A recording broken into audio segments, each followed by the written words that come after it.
Sunil camera bag लाइए फटाफट थोड़ा ही कौन छेटी बैठ जाए ना लगे मत फटाफट ला फटाफट ला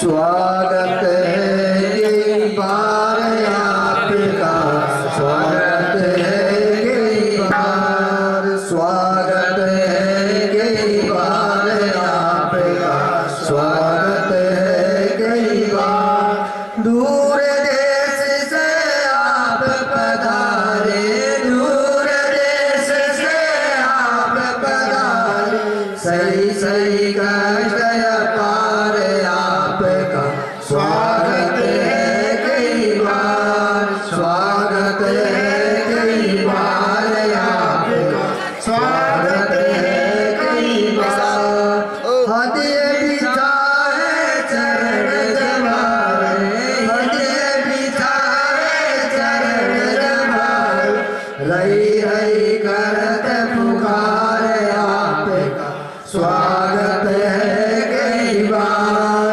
स्वागत है कई बार आपका स्वागत है कई बार सेवा हम कछ कर नहीं सकते सेवा हम कछ कर नहीं सकते हैं लज्जित है कई बार आपका स्वागत है कई बार स्वागत है कई बार आपका स्वागत है कई बार अति आनंद भयो हम सबको अति आनंद भयो हम सबको पायो दर्श तुम्हारे आपको स्वागत है कई बार स्वागत है कई बार आपका स्वागत है कई बार स्वागत है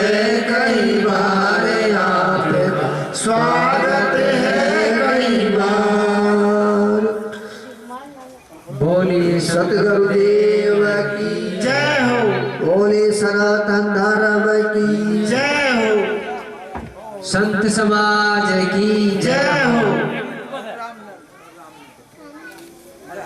महाराज बोले सतगुरु देव की जय हो धर्म की जय हो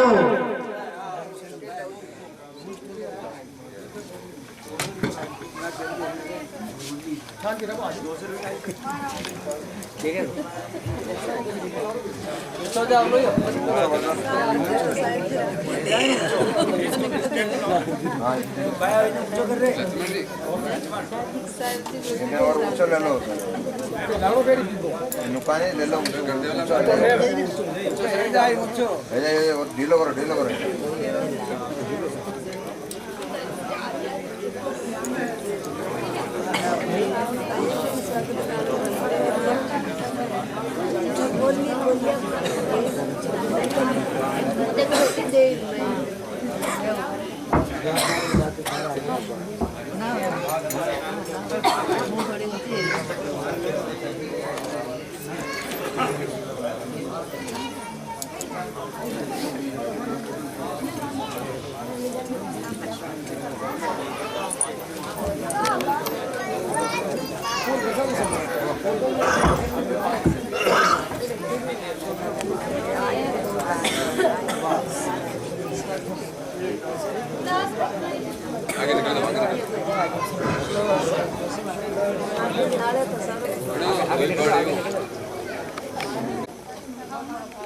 माता बहने ध्यान से सुने, बातें न करें, बच्चों को बिठा के रखो।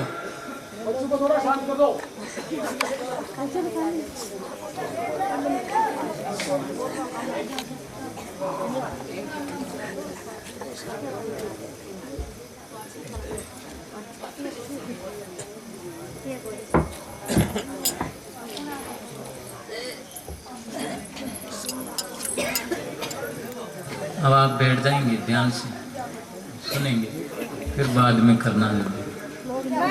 एक ही माला से ये बहुत सेवक है। मेरा दिया देना दिया बोलिए सतगुरु देव की जय हो, सब संतना की जय हो, बस्ती नगर की जय हो। प्रेम से संगत कराबा वाला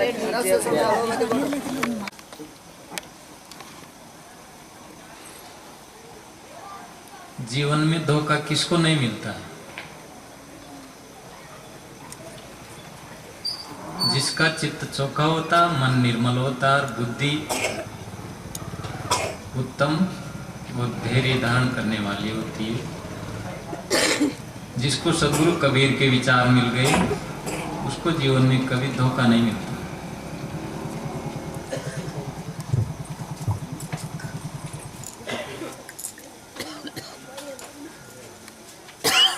चित्त जब सरल बन जाता है तो जीवन कठिन नहीं होता, फिर सहज हो जाता है। जीवन में संकट नहीं रहता। जीवन में संकटों का कारण है चित्त की वक्रता, उलझा हुआ मन, गंदा मन, गंदी बुद्धि, उसके कारण जीवन गंदा बना रहता है और हम धोखे पर धोखा खाते रहते हैं।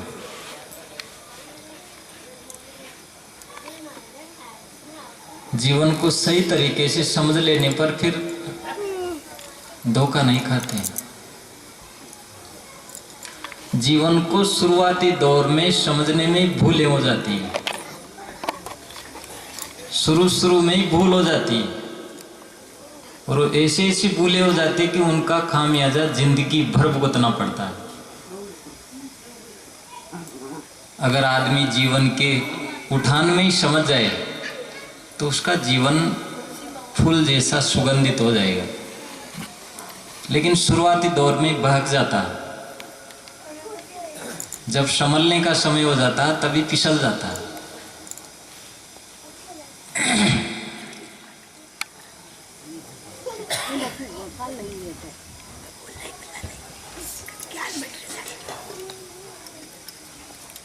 तो साहब कहते हैं कि जीवन में धोखा किसको नहीं मिलता? जिसका चित्त चोखा होता, सुंदर होता, सरल होता। ये कैसे होता? इसके लिए काम करना पड़ता। बिना काम किए कुछ भी नहीं होता। बिना काम किए भोजन नहीं बनता, मकान नहीं बनता, कपड़े नहीं बनते, स्वास्थ्य ठीक नहीं रहता बिना इसके लिए मेहनत किए बिना। इसी तरह से मन के लिए, जीवन के लिए काम करना पड़ता। लोग प्राय कहते पाए जाते हैं कि मन शांत नहीं रहता। कारण क्या है कि उसके लिए काम नहीं करते। जिस चीज के लिए काम नहीं करते वो काम कैसे होगा? हमें ठंडे दिमाग से सोचना चाहिए कि मन के लिए हम कितना काम करते हैं। धन के लिए करते हैं, तन के लिए करते हैं, परिवार के लिए करते हैं, समाज में मान प्रतिष्ठा के लिए भी करते हैं, लेकिन मानसिक शांति के लिए कितना काम करते हैं? अगर करेंगे तो क्यों नहीं होगा? जिस काम को करेंगे वो जरूर होता है, उसको हम करते ही नहीं, इसलिए नहीं होता। फिर ये शिकायत जिंदगी भर बनी रह जाती है कि मन शांत नहीं होता, मन में बेचैनी रहती है, तनाव। बड़े बड़े धनियों को कहते सुना जाता है,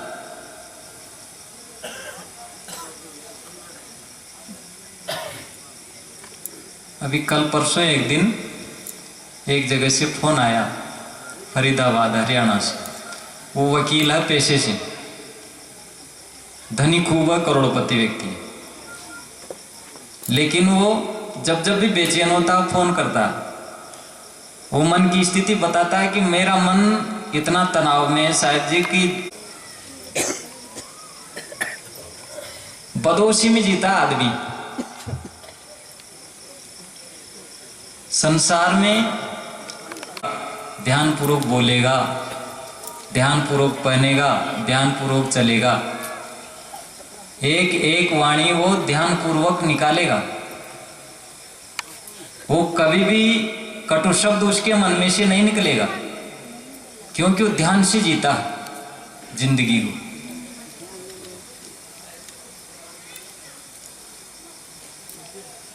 अंधभूतो अयम लोको तनुकेत विपश्यति। ये सारा संसार अंधभूत है। कुछ थोड़े से लोग हैं जो देखते हैं, बहुत कम लोगों की आंखें खुली हुई, लेकिन अंधाधुंध है। क्या ज्ञानी और क्या ज्ञानी, सब अंधाधुंध है। अंधकार में तो टकराव होता है।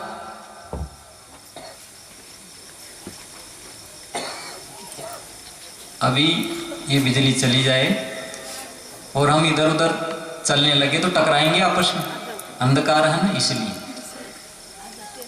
घर में भी अगर अंधकार है तो टकराव होगा, पति पत्नी के अंदर, भाई भाई के अंदर, पड़ोसी पड़ोसी के अंदर, गुरु भाई गुरु बहन के अंदर, वो टकराव होता रहेगा, क्योंकि अंधकार है अभी। जबकि इस संसार में लड़ने का कोई प्रश्न नहीं है। ज्ञान के जीवन में लड़ने का कोष्टक शून्य है। विवाद और विमत, ये दो बातें होती हैं। विमत तो हो जाता है लेकिन विवाद नहीं होता ज्ञान में। लेकिन ज्ञान के नाम पर ही लोग लड़ते हुए पाए जाते हैं, सत्संगों में लड़ते हुए, खींचातान करते हुए पाए जाते हैं। विमत होना बुरा नहीं है। विमत का मतलब दो मत, दो बातें हो जाती है, लेकिन विवाद नहीं होना चाहिए। अपनी कहे मेरी सुने सुलमिन एक के होई, अपनी भी कहे दूसरे की भी सुने। अपनी अपनी नहीं आंकना चाहिए, दूसरे को भी आदर देना चाहिए। दूसरा भी मनुष्य है, वो भी अन्न खाता है, उसकी भी बात सुननी समझनी चाहिए।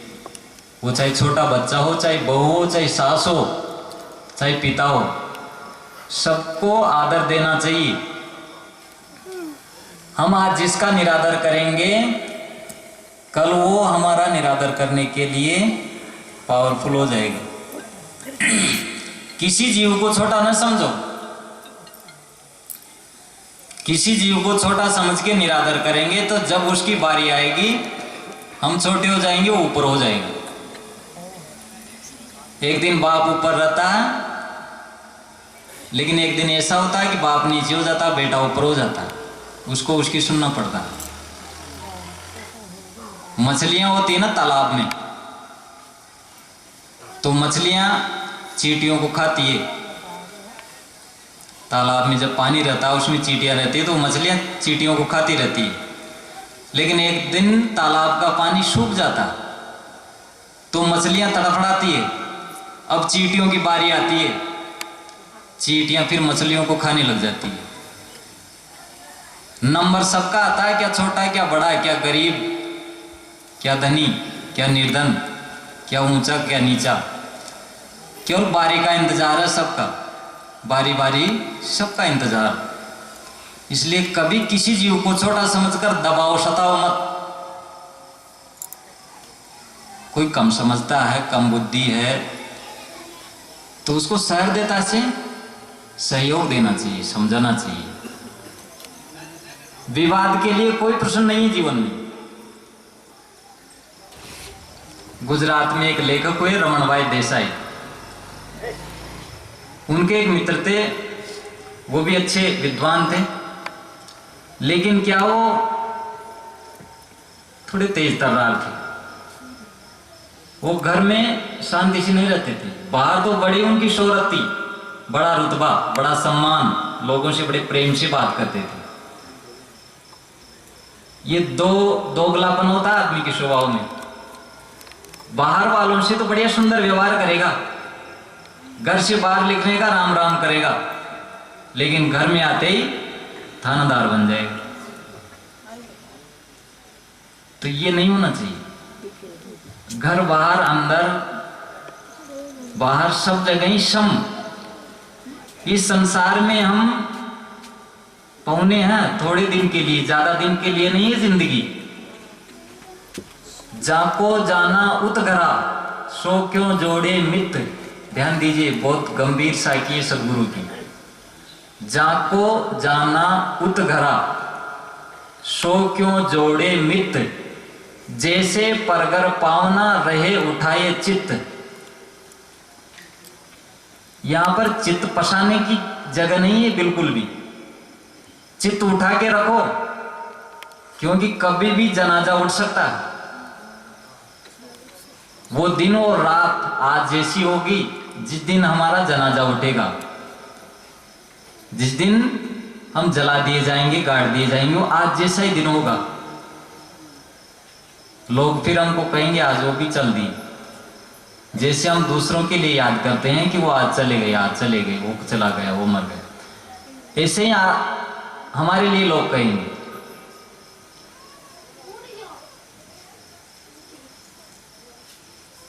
जाको जाना उतगरा सो क्यों जोड़े मित। वो यहां मिताई नहीं करेगा, राग और द्वेष के भौर में नहीं फंसेगा। किसको मित्र बनाऊं, किसको दुश्मन, किससे लड़ूं, किसके लिए लड़ूं। तो उनका जो विद्वान था, उनका स्वभाव था घर में आकर कलह करते रहते, पति पत्नी दोनों झगड़ते रहते। ज्यादा जो बुद्धि वाले होते हैं ना, वो ज्यादा लड़ते देखे जाते हैं।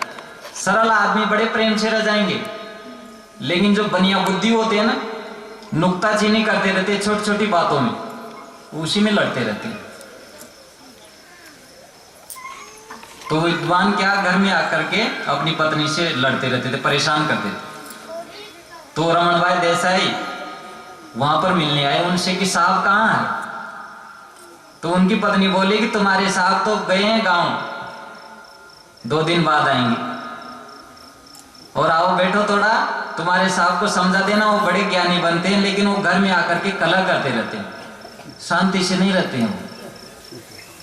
वो क्या बात है, हमेशा टाई टाई करते रहते हैं घर में। तो उन्होंने एक कागज लिया और गुजराती में लिखा कि इस संसार में लड़ने जैसी कोई चीज नहीं है। बस इतना ही वाक्य लिख के उनकी मेज के नीचे दबा दिए। वो 2 दिन बाद में आए, उसको देखे, पर्ची को उठा के वो राइटिंग जान गए तो कि रमन की राइटिंग है। तो उसको पढ़े कि इस संसार में लड़ने जैसी, कलह करने जैसी कोई चीज नहीं है। वो वाक्य उनके बार बार घर कर गया उनकी बुद्धि में। उसी दिन से वो सीरियस रहने लग गए, गंभीरता से जीवन जीने लग गए। जब भी लड़ने की, विवाद की उनके अंदर आती तो वो एकदम गंभीर हो जाते और वो याद आ जाता उनको वाक्य। साल भर बाद में उन्होंने उनको पत्र लिखा कि तुम्हारे एक वाक्य ने मेरे पूरे जीवन को बदल दिया। अब तुम मेरी अनुपस्थिति में घर आकर पूछ सकते हो कि मेरा स्वभाव में कुछ अंतर आया कि नहीं। अब जो ये तुम्हारा जो वाक्य है ना, संसार में लड़ने जैसा कुछ है ही नहीं, ये बार बार मुझको याद आ जाता है। मेरी कलह करने की प्रवृत्ति खत्म हो गई। कोई भी चीज नहीं है, न लड़ने जैसी चीज है, न मोह करने जैसी चीज है, न द्वेष करने जैसी चीज है, न लोभ करने जैसी चीज है।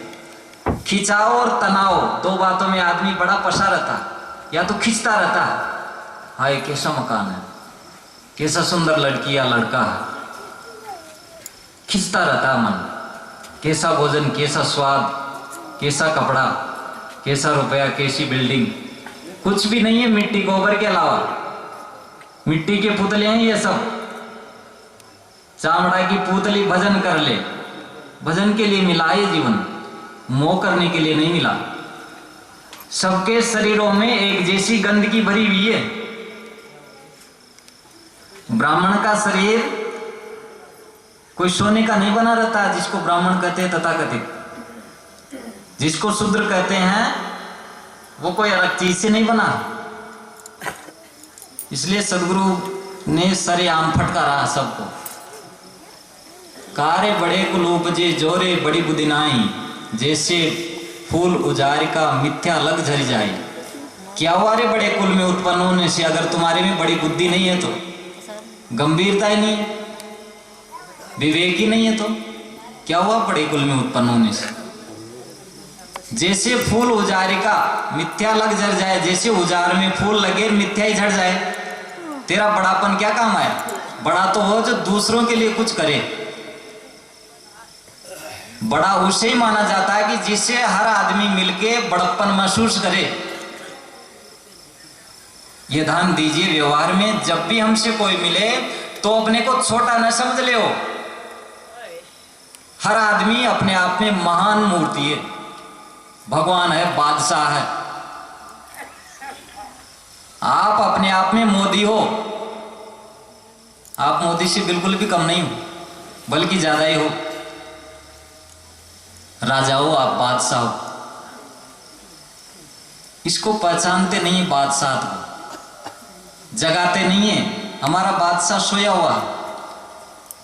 इसलिए साहब ने कहा, सबगट मेरे साइया सुनी सेज न कोई, बलिहारी ते गट की जागट परगट होई। मेरा स्वामी, मेरा भगवान सब गट में है, सब के अंदर हो। सुनी सेज न कोई भी सेज सुनी नहीं है, लेकिन बलिहारी ते गट की जहां गट प्रगट हुई, उस गट की बलिहारी है जो इसको प्रकट कर लेता। साधना के द्वारा इसको जगाया जाता है। तो मन की शांति के लिए काम करना पड़ता है, तब मन शांत होता है। इसलिए साहब कहते हैं कि चित्त को चौका बनाओ। जैसे कोई कुलाड़ी होती है, तलवार होती है, उसके धार लगाया जाता है, उसको घिसा जाता है, चमकाया जाता है। बाण बनाने वाला युद्ध में से लाए हुए टेढ़े मेढ़े बाणों को सीधा करता था पहले। इसी तरह से अपने मन को सीधा करो, सरल बनाओ। इसमें किसी के प्रति गांठ नहीं होनी चाहिए। किसी के प्रति न मोह की गांठ रखो, न वैर की। सबको बिना शर्त के क्षमा कर दो। किसी के प्रति गांठ कभी मत रखो कि इसको ये मेरे से क्षमा मांगे तभी क्षमा करो। दिल को इतना भर लो प्रेम से कि वो दोस्ती नहीं, दुश्मन पर भी बरसे। लोगों को करुणा की जरूरत है, प्रेम की जरूरत है, दया की जरूरत है। वो दो तो मिलेगी। देने वाली चीज वापस लौट के मिलती है, ये प्रकृति का नियम है। साहब कबीर ने कहा है, बसंत ऋतु जाचक भया, हर्ष दिया द्रुमपात, ताते नव पल्लव भया, दिया दूर नहीं जाता। दिया हुआ कभी दूर नहीं जाता, ये नियम है प्रकृति का काटे। जैसा देंगे वैसा मिलेगा, तो अच्छा दो। साहब अन्योक्ति अलंकार में क्या कहते हैं कि बसंत ऋतु जाचक भया, बसंत ऋतु मांगने लग गया। किन से? पेड़ों से। क्या मांगा? पत्ते। बसंत ऋतु जाचक भया, उसने कहा कि मुझको पत्ते दो। तो उन्होंने नहीं कहा, पेड़ों ने कि नहीं दूंगी, नहीं दूंगा। हर्ष दिया द्रुमपात, उन्होंने खुशी खुशी में अपने पत्ते झाड़ दिए, सब खुशी खुशी से। देना वही होता है जो खुशी से हर्षित होके देता है, कुल मिला के खींच खिंचा के देता है, उसको देना नहीं कहते। खुशी खुशी से दे दिया पत्ते पेड़ों ने, हर्ष दिया द्रुमपात। तो फिर क्या घटना घटी? ताते नव पल्लव भया, फिर नए नए पत्ते आ गए उसके। वो दे के चुके और वो तुरंत उसके पत्ते आ गए। तो दिया दूर नहीं जा। सिद्धांत क्या हुआ कि दी हुई चीज दूर नहीं जाएगी। घृणा दोगे तो घृणा मिलेगी, कलह दोगे तो कलह मिलेगा, प्रेम दोगे तो प्रेम मिलेगा, डर दोगे तो डर मिलेगा। डरा धमका के किसी को रखोगे ना, तो जब उसका समय आएगा वो आपको वापस लौटा देगा। सास जितनी बहू को दबोच के रखेगी अपने कमान में, समय आने पर वो सारी कसर निकाल लेगी। सास बहू के बारे में अभी और साहब लोग कहेंगे, मैं तो ज्यादा कह नहीं पाऊंगा, लेकिन ये सबके ऊपर नियम है। बेटा, बाप, सास, बहू सबके ऊपर। इसलिए कभी किसी को दबोचो मत, कभी किसी पे शेर न बनो, हाथ जोड़े रहो सबके। इस तरह से व्यवहार बरतो कि मानो हम पौना है। पौना जाता है तो किसी की लड़ाई करता है कि घर में जाके, वो बस वो तो रहता है कि 2 दिन रहना है यहाँ पर, क्यों करने तो कर रहे जो, हम क्यों बीच में टांग अड़ाए। तो पौना की तरह रहो उठाए चित्त उठा के रहो इस संसार से। जाको जाना उतघरा सो क्यों जोड़े मित्र, जाको जाना उतघरा। उस घर जाना है ना, वो यहाँ मिताई नहीं जोड़ेगा। मित्रता जोड़ोगे घनिष्ठ तो द्वेष निकलेगा वहां से, मोह में से बैर निकलता। जिसको हम जितना चिपकाते हैं ना, वहीं से दुख मिलता है। इसलिए आप जीवन में निर्मोह रहो। निर्मोह रहेंगे तो आपके जीवन में भय नहीं आएगा। भयभीत क्यों होते हैं? मोह है, कहीं न कहीं उसका छूटने का डर है, और कितना ही डरो छूटने वाली छूटेगी। भय को अस्वीकार करते ही तुरंत निर्भय हो जाते हैं। अस्वीकार कर दो भय को, नहीं डरना है, छूटने दो छूटने वाली चीज को। बनने वाली बनेगी, बिगड़ने वाली बिगड़ेगी। इसलिए निर्भय रहो, निश्चिंत होने की चिंता करो, और कोई चिंता मत करो जीवन में। एक ही चिंता रहे कि मैं निश्चिंत रहूं बस। तो कैसे हो जाता? ये जो चाहना है ना, चाहना, ये चाहना हमको निश्चिंत नहीं होने देती, और मिले और मिले। साहिब कहते हैं कि चाह गई चिंता मिटी, मनवा बेपरवाह, जिनको कुछ नहीं चाहिए सोई शहंशाह। जिसकी चाह चली जाती है तो उसकी चिंता अपने आप मिट जाती है। कारण से कार्य होता, बिना कारण कार्य नहीं होता। चिंता क्यों होती है, कलह क्यों होता, मन अशांत क्यों? इसके पीछे कुछ न कुछ कारण है। किसी जगह का पानी गर्म क्यों है, किसी जगह का पानी ठंडा क्यों है? हमारा शरीर गरम गरम क्यों लग रहा, ठंडा ठंडा क्यों लग रहा? इन सब के पीछे कारण होता है। हम अस्वस्थ क्यों हैं, हम स्वस्थ क्यों हैं, हम अशांत क्यों हैं, हम चिंतित क्यों हैं, हम खुश क्यों हैं? इन सभी चीजों के पीछे कारण होता है, एक विधान है, एक नियम है संसार को चलाने वाला, उसके अनुसार ही चल रहा है। हम लगातार स्वस्थ रह रहे हैं तो हम स्वस्थ रहने के नियमों का पालन कर रहे हैं। हम लगातार रोगी रह रहे हैं तो इसका मतलब है कि रोगी रहने वाले नियमों का पालन कर रहे हैं।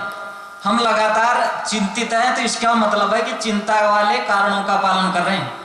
हम लगातार दुखी रहते हैं तो इसका मतलब है कि हम दुखी रहने वाले नियमों का पालन कर रहे हैं। जैसा का पालन करेंगे वैसा मिलेगा। हमारे जीवन में वही है जिसका हम संजो कर रख रहे हैं। जैसे जैसे कर्मों का बीज बोते हैं, उसी उसके फल रूप में हम वही फसल काटते हैं। अच्छा करो, अच्छा। स्वास्थ्य को ठीक रखने के लिए सावधान रहोगे तो कभी भी आपका स्वास्थ्य गड़बड़ नहीं होगा। एक नियम ही बन जाएगा आपका स्वस्थ रहने का, फिर आप में बल आ जाएगा स्वस्थ रहने का। इसी तरह से मन को प्रसन्न रखने की आप कमाई करेंगे ना, तो आप हमेशा ही प्रसन्न रहेंगे। आपका यही जीवन का गोल होना चाहिए, लक्ष्य होना चाहिए कि मैं हमेशा प्रसन्न रहूं। किसी भी हालत में मुझे चिंता नहीं करना। कब तक चिंता करेंगे? किस किस की चिंता करेंगे? किस किस को रोइए, किस किस को गाइए।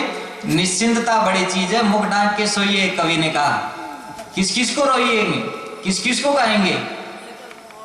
आज वो मर रहा, आज वो जी रहा, आज यह हो रहा। ये संसार तो मरने जीने, लाभ हानि, सुख दुख, ये तो चलता ही रहेगा।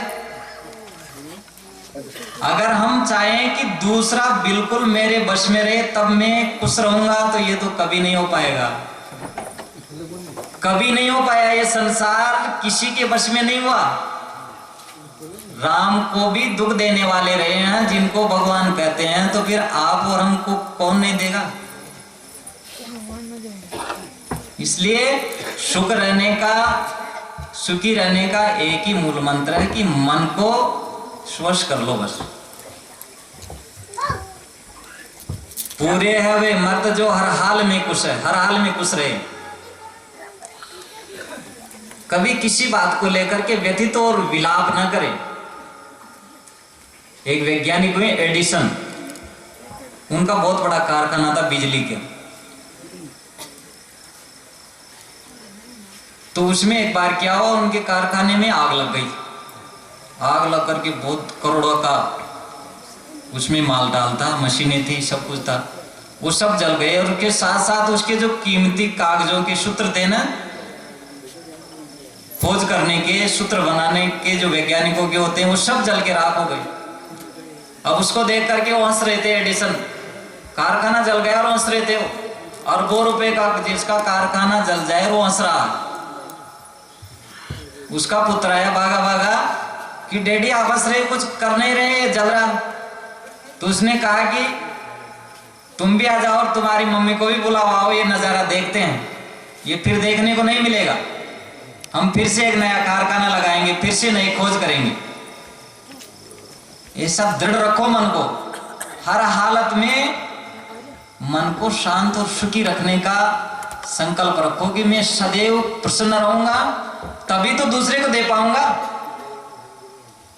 खुद ही कुड़मुड़ा रहा है, अशांत है, दुखी है, तो दुखी तो देंगे। क्रोध क्यों निकलता है आदमी के अंदर से? वो जल रहा अंदर बेचारा, ताप है अंदर, अंदर अग्नि है, वो धधकती है ना, इसीलिए दूसरे को जलाती है।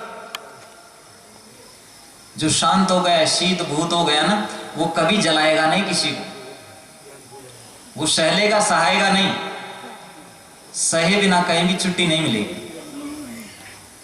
बस सह लीजिए थोड़ी सी देर, और सहना को स्वभाव बना लो, उसको भी साधना समझो।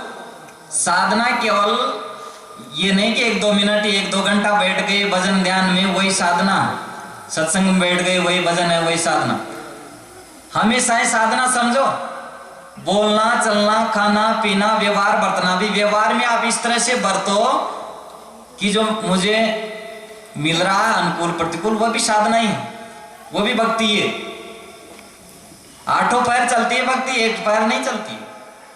हमेशा ही बस मन को साधते रहे, देखते रहे, और ये लक्ष्य रखे कि मुझे कभी दुखी नहीं होना, बस ये लक्ष्य रखो। दिल दे तो परवरदिगार इस मिजाज का दे कि रंज की घड़ी को भी खुशी में गुजार दे। रंज आए तो उसको भी खुशी हंसे। एक बार जब भी कभी आपको दुख आए तो एक बार हंसो, पहले हंस लीजिए, फिर दुख का फिर समाधान करना, पहले हंसो, तो आधा दुख वैसे ही कम हो जाएगा। और ये सोचो कि कुछ भी नहीं रहेगा, बड़े बड़े दुख आए चला गया, ये भी आया चला जाएगा।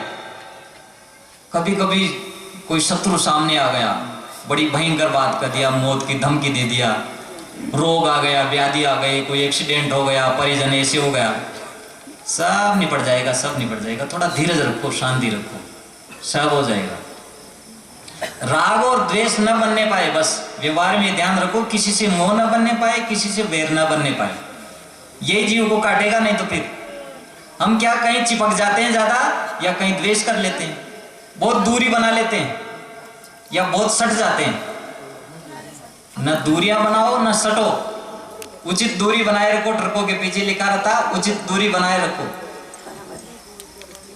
बच्चों से इतने दूर ना जाओ, कट ना जाओ कि आप उनको कुछ ना कहो, या अहंकार में हेठे हेठे घूमो, या उनसे इतना मोह भी ना कर लो कि आपकी बात ही ना माने। समय समय से उनको प्रेम दो खूब, और समय से डांटने की जरूरत पड़े डांटो, फिर प्रेम दो, तो उससे काम बनेगा। हमारे मन का पाप दुख देता है। जितने पापी होते हैं उतने दुखी रहते हैं, जितने धार्मिक बनते जाएंगे उतने सुखी होते जाएंगे। कुदरत का कानून है सब पर लागू होए, मेला मन दुखिया रहे निर्मल सुखिया होए। इस बात को याद रखो, ये सब पर नियम लागू होगा। कुदरत का कानून है सब पर लागू होए, मेला मन दुखिया रहे निर्मल सुखिया होए। जितना मन मेला होगा उतना ही दुखी रहेगा, अशांत रहेगा। चंचल रहेगा। और निर्मल सुखिया हो, जो निर्मल रहेगा मन उतना ही सुखी रहेगा। मन जितना निर्मल होता जाएगा सुखी होता जाएगा। तो इसलिए मन को निर्मल बनाओ। मन जितना निर्मल बनेगा सहज और सुखी शांत। कोई भी कुछ कहते भाई और कर लो, पत्नी कुछ गाली निकाले तो भाई थोड़ा और निकाल दो, पड़ोसी कुछ कहे तो भाई थोड़ा और। आपको अगर मेरे को गाली देने से संतोष मिल रहा तो आप और निकाल लीजिए और कह लीजिए, देखिएगा उसकी बोली बंद हो जाएगी। थोड़ा विनम्र रह के सहन करके देते हो। सहन करने में जो आनंद है वो कहीं नहीं है। आदत बनाओ उसको, सहने की आदत बनाओ। कह लेने दो उसको, कहने दो उसको, पेट भर कहने दो। आप तैयार रहो, 100 गाली सुन के भी टस से मस मत हो। चाहे बहू निकाले, चाहे सास, चाहे पिता, चाहे पुत्र, चाहे पड़ोसी, आप शांत रहिए, गंभीर बन जाइए, सागर बन जाइए, तो बिजली आपका कुछ नहीं बिगाड़ेगी। जो चित चौका मन निर्मला, बुद्धि उत्तम धीर। बुद्धि उत्तम होनी चाहिए, धीर। शुद्ध बुद्धि का महत्व, बुद्धि तेज होने से मतलब नहीं है, बुद्धि शुद्ध होनी चाहिए। बुद्धि शुद्ध किससे होती है? सत्संग के द्वारा। संसार में व्यवहार करते करते कचरा आ जाता है बुद्धि में। इसकी शुद्धि, इसकी रिपेयरिंग सत्संग में होती है, ज्ञान के ग्रंथों से। इसलिए संतों के पास बैठो, सत्संग में बैठो, ज्ञान के ग्रंथ पढ़ो। ये बाहर का जखीरा कुछ भी काम नहीं देगा अगर ज्ञान का बल धारण नहीं किए तो। बाहर के पहलवान बड़े बड़े दुखी देखे जाते हैं अंत में। ज्ञान के पहलवान बनो, ज्ञान का बल इकट्ठा करो, वो आएगा सत्संग से, साधना से, भजन से, ध्यान से, चिंतन से। ये करो, रोज एकांत में बैठो, असलियत देखो संसार की क्या है, क्या रहेगा आपका। 2 दिन के मेहमान है, चले जाएंगे। अच्छी कमाई कर लो, मन को शांत करने का काम करो। तो बुद्धि को उत्तम बनाओ, शुद्ध बनाओ, वो सत्संग से बनेगी। इसलिए अच्छे ग्रंथ पढ़ो, जो ग्रंथ में आपकी रुचि हो, जो आपको अच्छा लगता है उसको पढ़ो और समझो, विचारो। अच्छे संतों को ढूंढो, उनकी संग करो। खान पान अच्छा रखो, बोली आचार विचार अच्छा रखो। गलत क्यों खाते हो? जिससे स्वास्थ्य गड़बड़ होता है, जिससे रोग हो ऐसा क्यों खाते हो? जिससे क्लेश हो ऐसा क्यों बोलते हो? जिससे घर में लड़ाई हो ऐसे वचन क्यों बोलते हो? शांति से बोलो, प्यार से बोलो। क्या रुतबा घट जाता है कि शान घट जाती? जो गुस्से में कई बात मुस्कुरा के कही होती, रुतबा नहीं घटता, शान नहीं घटती। गुस्से में कई बात को आप मुस्कुरा के कहो। आदमी को कहना नहीं आता, छोटी छोटी बातों को इतना हेठ अकड़ के बोलता है कि जैसे कोई मर्डर कर दिया किसी को। छोटी सी बात है, प्यार से बोलो, आदर से बोलो। वो भी आदमी है, गलती हो जाती है, हमसे भी हो जाती है गलती। एक तो दूसरे के सामने अपमान न करो किसी का। अपनी पत्नी का दूसरे के सामने अपमान न करो, पति का दूसरे के सामने अपमान मत करो, बेटे का दूसरे के सामने अपमान मत करो। अकेले में कहो, कुछ भी कहना। दूसरे के सामने सबको सम्मान दो, सब जीवों को सम्मान प्यारा। आप खुद सोचिए ना, रहमदिली देखिए अपने दिल में कि मुझे क्या चाहिए। मुझे सम्मान चाहिए ना, तो दूसरों को दो। मुझे प्यार चाहिए तो दूसरों को दो।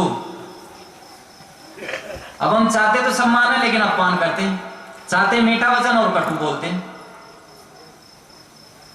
हम चाहते हैं कि हमारी पत्नी सीता बनी रहे और हम रावण बने रहते हैं। तो ये कैसे होगा? हमें भी राम बनना होगा, तब सीता मिलेगी। तो अपने ऊपर लाओ जीवन को। जीवन में जो ज्ञान है ना, वो कहने सुनने की बात नहीं, वो प्रयोग करने की बात है। जो संसार के रहस्य को जानता है वो फिर इसमें इच्छा वासना में नहीं पड़ता। जितना इच्छा करेंगे उतना ही दुखी रहेंगे। पत्नी से, पति से, मित्र से, पड़ोसी से जितना इच्छा करेंगे उतना ही दुखी रहेंगे। इच्छा से शून्य करो, अपने को खाली करो। कुछ नहीं चाहिए मुझे, बस सूखी रोटी मिल जाएगी कहीं कहीं, 1-2 रोटी का टुकड़ा हर रोज मिलेगा। लेकिन विडंबना तो रोज मिल रहा, रोज खा रहा, फिर भी कल की चिंता हो रही कि पता नहीं कल मिलेगा कि नहीं। और पूरी जिंदगी होगी खाते खाते, तो मतलब क्या हुआ जीने का? समझे नहीं। उसी घर में रह रहे हैं पत्नी और पति, लेकिन लड़ते लड़ते पूरी जिंदगी हो गई। अब वो प्रेम से रहते तो अलग बात थी, और लड़ते लड़ते जिंदगी बीत गई। या तो फिर अलग टुटाव कर लो, दूसरा ढूंढ लो एक दूसरा, और उनके पास ही रहते तो लड़ते क्यों? प्रेम से रहो ना। जैसी मिल गई वैसी तो रहेगी, और कहां से हलाओगे दूसरी? वो जैसा वैसा ही तो रहेगा। इसलिए क्यों लड़ते हो? लड़ाई ना करो। आज से ये देखो, अब लड़ना नहीं है। बस ये बात ध्यान रखो कि कलह करने जैसी कोई चीज नहीं है संसार में। जब मेरा कुछ है ही नहीं तो किसके लिए लड़ूं? लाया क्या था साथ में? बंद करके आया था मुट्ठी को, ऐसे जाऊंगा तो इसको ऐसे कर लूंगा, तो कुछ भी नहीं लाया था। और क्या ले जाऊंगा? तो फिर लड़ किसके रहा हूं? किसके लिए चिंता कर रहा हूं? क्या छूट गया जिसके लिए चिंता कर दे? ये तो मिलती है छुटती है, मिलती है छुटती है चीजें। रज्जब रेशा मौज का पाया ना पाया। रज्जब दास जी महाराज हुए हैं, उन्होंने कहा वो कहीं जा रहे थे। उनकी घटना है कि वो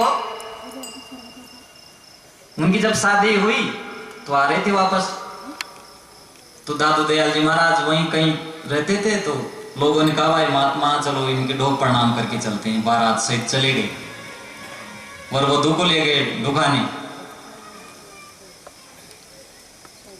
तो कहते हैं कि दादू जी महाराज ने देखा कि ये तो बड़ा होनहार लड़का है। उन्होंने दुआ बना लिया कि रज्जब तूने गजब किया, बांधा सिर पर मोड़, आया था हरिभजन को किया नरक में ठोर। अरे तूने तो गजब कर दिया, हरिभजन के लिए तो आया था, नरक का काम कर रहा तो तुम। बांधा सिर पर मोड़, ये मोड़ बांधने के लिए नहीं है, नरकों का काम है मोड़ बांधना। ये संसार ऐसा है कि जब तक नहीं मिलता ना तब तक सोना लगता है, और मिल जाने पर मिट्टी जैसा हो जाता है। कोई भी देख लो, कोई भी चीज नहीं मिलेगी ना तो उसके लिए तड़फड़ाएंगे, और मिलने पर वो मिट्टी के बराबर हो जाएगी। किसी भी चीज को देख लो, जब तक शादी नहीं होती है तब तक शादी स्वर्ग और भगवान के समान लगती है, लेकिन मिलने के बाद हाथ जोड़ता फर्ज वाग, हे लक्ष्मी तुझ पाची छोड़ दे। पहले उसके लिए कितना लालाई थी। धनी लोग तड़पते हैं, अशांत रहते हैं कि कोई धनी, ये धन आया, कोई जीवन का जंजाल आया, उनको नींद नहीं आती है। वो सोचते हैं, गरीबों को देखते हैं कि ये सुखी है, मेरे से तो ये बढ़िया। एक फर्स्ट ग्रेड का टीचर वो बोल रहा था कि मैं कोई प्राइवेट स्कूल में पढ़ा था ना, वही बढ़िया रहता, मुझे 100 200 500 हजार रुपये मिल जाते, उसको 60 70 हजार रुपये मिलते थे, कि मैं बेचैन हूं पैसों से।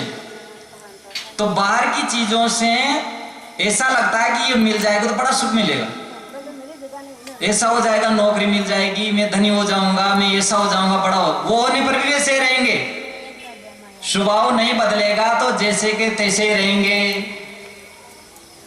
ऐसी कहावत है ना कि चुगलखोर ने कतराक बचाव लो तो रोज ही पटा लो, रोज ही पटाई लियो तो चुगलका का रावलो राजू की तो फिर पिटाई लेंगे। आदत ही स्वभाव ही खराब है ना। तो हमारा स्वभाव ही दुखी होने का, तो कुछ भी बन जाओ, साधु भी बन जाओ भले, लेकिन वहां भी जाके लड़ाई होगी दंगम दंग, चिमटा बजेगा वहां भी, स्वभाव ही नहीं बदले। तो सोचे स्वभाव बदले, कपड़ा नहीं बदले, जगह ना बदले, वासना बदले, वासना को बदले, वासना खत्म करें। क्यों लड़े आखिर? किसके लिए, किसके ऊपर रोप जमाए? किसी को छोटा समझो ही मत। मेरे से सब बड़े हैं, मैं सबसे खराब हूं और मुझसे सब सही है। शायद तो ये कहते हैं कि वो ये कबीरपंथी, हम कबीर हम सबते बुरे, हमसे बल सब कोई, जिन्हें ऐसा कर जानिया मीत हमारा सोई। मैं सबसे खराब छू और सब मुझसे अच्छा था। इसलिए किसी की बुराई में ना पड़ो, अपनी करो, बुराई करो तो। इसलिए शायद कहते कि बुद्धि को धैर्य धारण करने वाली बनाओ, शुद्ध बनाओ। तो रज्जबदास जी महाराज को बोलते हैं कि तुमने तो ये गजब कर दिया। तो कहते हैं कि रजब जी को एकदम चोट लगी, उन्होंने सारी बारात को विदा कर दिया कि अब तुम जाओ, अब मैं वापस नहीं जाऊंगा। वो गए नहीं घर पर, दादू दयाल जी महाराज की शरण में वैराग्यमय जीवन बिताए। कहते हैं कि दादू जी को दादू जी ने उनको हमेशा ही उसी दूल्हे के वेश में ही रखा। रज्जब जी मुसलमान घर से थे। उन्होंने कहा एक ये वो कहीं जा रहे थे गांव से, तो उनको एक रस्सा मिल गया छोटा सा, तो उन्होंने उनको कंधे पर डाल लिया रस्से को। अब दूसरे गांव में पहुंचे तो रस्सा गिर के फिसल गया पीछे से। तो उनको देखा कि कहां गया रस्सा, तो उन्होंने तुरंत ये चौपाई बना ली कि पहले जैसे मन कर ले बाया, रज्जब रेसा मुझका पाया न पाया। पहले जैसा ही मन कर ले, मिलाता नहीं मिलाता, क्यों चिंता करते उसकी। ये सारी जो चीजें मिली है, मिली थी नहीं मिली थी, बेटा मिलाता नहीं मिलाता, धन मिलाता नहीं मिलाता, क्यों किसी के लिए चिंता। कोई चिंता करने जैसी चीज नहीं यहां पर, कोई भी न चिंता करने की, न लोभ करने की, न मोह करने की। निश्चिंत जीवन जियो, आनंदमय जीवन जियो। इस जीवन जैसा कोई जीवन नहीं है। दुख नाम का कोई जंतु नहीं है हमारे जीवन में, अगर होश पूर्वक जिएंगे तो। और बदहोशी में तो पदे पदे ही दुख है, हमेशा ही दुखी रहेगा। सब नाम भी उसको सुख की नींद नहीं आई। सो धोखा नहीं खावी सदगुरु मिले कबीर। सदगुरु कबीर का ज्ञान जिसको मिल जाएगा वो धोखा नहीं खाएगा, अंधविश्वास में नहीं पड़ेगा। वो अंगूठी पहनने वालों के पास नहीं जाएगा कि मेरा भाग्य बदल दो। ये नग, वो अंगूठी वाले कहेंगे कि भाई हाँ ये नग पहनो, तुमका ये मिल जाएगा, तुम्हारे घर में अन्न धन संपन्न हो जाएंगे, सारी मनोकामना पूरी हो जाएगी।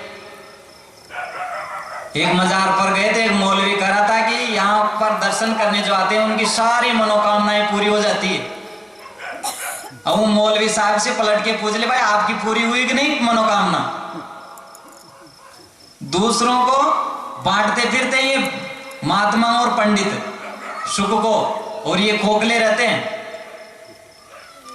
ऐसे ही अंगूठी पहनने वाले दूसरों को देते रहते हैं, धन दौलत पुत्र सब, और पहनने वाले भी हाँ ये नग पहनो, ये हीरा, ये चांदी, ये पोखराज है, ये सा वो पहनाते रहते हैं और पहनते रहते हैं। हाँ इससे होगा, ये इतना का, ये इतना का। विचार करना चाहिए, अगर उनसे सब मिलता तो वो अंगूठी की दुकान नहीं करता। वो बेचारा क्यों सड़क पर बैठकर अंगूठी बेचता, वही बन जाता है ना लखपति। तो धोखा न खाओ, अंगूठी पहन करके अपनी भाग्य की हाथ की रेखा बता करके हाथों से कर्म करो, अंधविश्वास में ना पड़ो। ये सब बातें हैं और साहब लोग आपको बताएंगे। मुझे इतना ही कहना है कि सदगुरु का ज्ञान लेकर सुख से जियो, कर्म सुधारो, भटको मत अंधविश्वास में, मन को निर्मल। कभी किसी जीव को दुख न दो, परिवार में विवेक पूर्वक जियो, शांति से जियो, तभी जीवन में आनंद के फूल खिलेंगे और शांति से हम जीवन जी सकेंगे। बोलिए सद्गुरु देव की जय।